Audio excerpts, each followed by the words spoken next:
Hey there, Grace and Truth. This is the backstory and explanation of that logo that you've been seeing around. We're kind of experimenting with it is what we're doing. And so I figured I would just put out a video so you can kind of see what it means and what the story is. It's kind of a funny story. So what happened was we figured it was time to update the sign out front because it's been like 10 years, right? So it was maybe time for a facelift.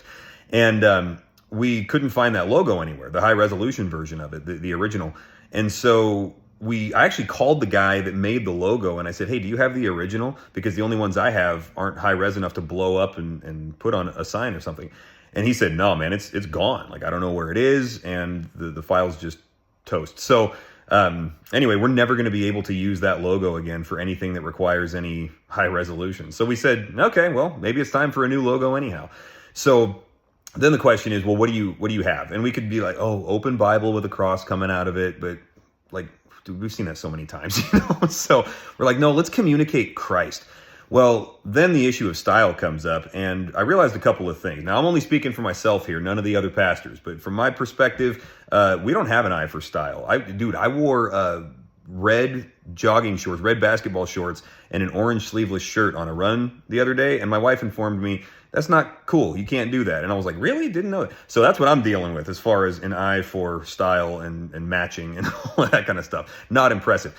But you can't exactly take a vote on it because when you're talking about art in any form, like opinions are very personal. And if you ask for a bunch of feedback, you get conflicting feedback. It winds up being so subjective that it's not really helpful. So like with this one, we've heard, oh, it's great and it's crisp and it's simple. And we've heard, well, it's too busy and, too crowded. And we've heard, I like it because it communicates Christ. And we've heard it looks like a tattoo parlor logo, which I can kind of see. I don't disagree with that one. I've heard that it looks like a labor union coat of arms and all of that. So you see what I mean? It's all over the map.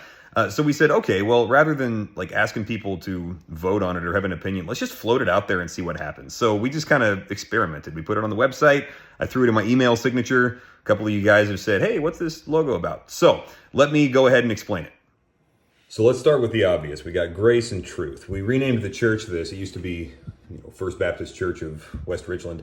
But when we renamed it Grace and Truth Community, it was a direct quote from John 1:14, right? We have seen his glory. Glory is of the only begotten from the Father, full of grace and truth. Also in verse 17, it says the law came through Moses, grace and truth came through Jesus Christ.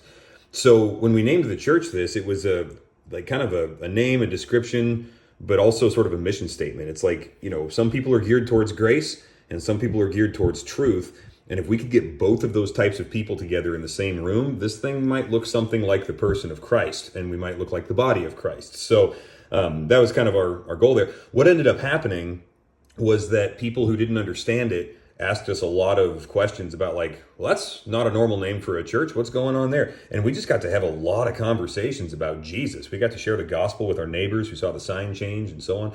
So anyway, that worked out really well. And that's also why I'm not too thrown off when people say they don't understand something immediately, which happens a lot with symbolism, right? It's not immediately apparent what it means sometimes. That's okay though, because it's our thing. It's not everybody's thing. And it gives us a chance to, have these conversations and explain it. So let me explain what's going on here. The symbolism means this. It's multi-layered here, like most symbolism is. This is the Greek letter chi. Looks like an X to us. To the Greeks, it's a chi. And the one that looks like a P is the letter Rho. So this says K and R, and those are the first two letters of the name Christ, or Christos in Greek. So that's an ancient symbol for Christ. It goes back to, some people will talk about Constantine and, the Battle of Milvian Bridge and painting that on their shield so that they could win in war. Constantine was kind of a knucklehead in a lot of ways, so we don't claim a lot of association with his ideology. But this goes back to way before that. The first example I could find of it was dated to the year 132 in the Christian catacombs. So this is sort of just a historic, it takes us right back almost to the beginning of Christianity, and it's a historic symbol for Christians. So it's the idea of connecting us to our history. We stand in a long line of God's faithfulness as displayed through the church. So Christ is, of course, the Alpha and the Omega, as stated a couple of times in the book of Revelation. And so Christ is all, right? He's the beginning and the end. And the crown of thorns is an obvious reference to his crucifixion but by way of his kingship, right? So he had the crown of thorns, he suffered, but it's also a crown. Like he's the king.